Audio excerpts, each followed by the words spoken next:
tupunguze gharama ya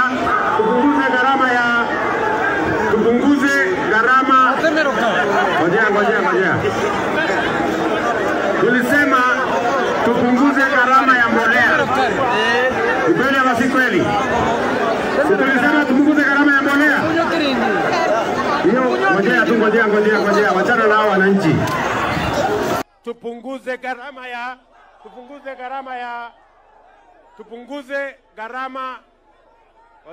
Ngojea. Tulisema tupunguze gharama ya mbolea. Ni kweli ama si kweli? Si tulisema tupunguze gharama ya mbolea? Hiyo ngojea, wachana nao wananchi.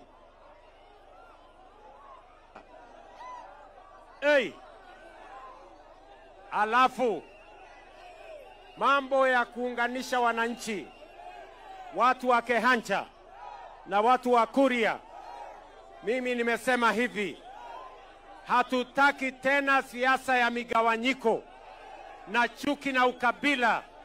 Tunataka tuunganishe taifa letu la Kenya na tushughulike na mambo ya muhimu, mambo ambayo yanahusu wananchi, sio mambo ya viongozi tena. Tunataka wananchi wapate haki yao ya maendeleo ya barabara na stima na maji na biashara ili tuweze kubadilisha Kenya yetu.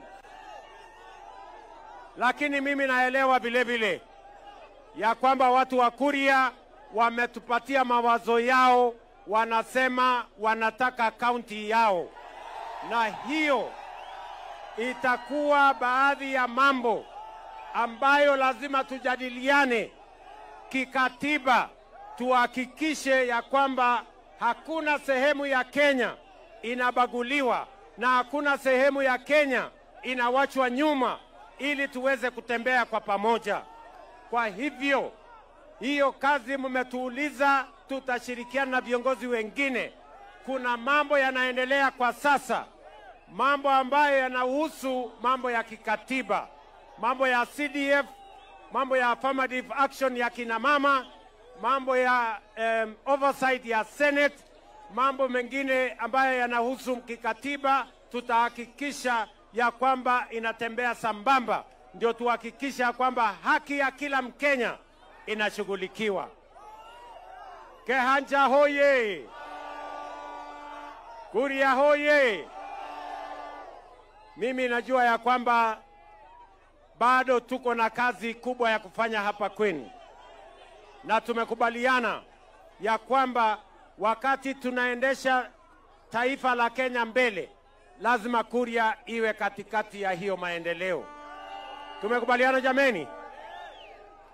Kwa sababu niko na viongozi wengi, mimi nataka niwahakikishie, sawa sawa, sikizeni watu wa Kuria, nyinyi ni wakulima wa maana sana sehemu hii. Tulisema kwanza tupunguze gharama.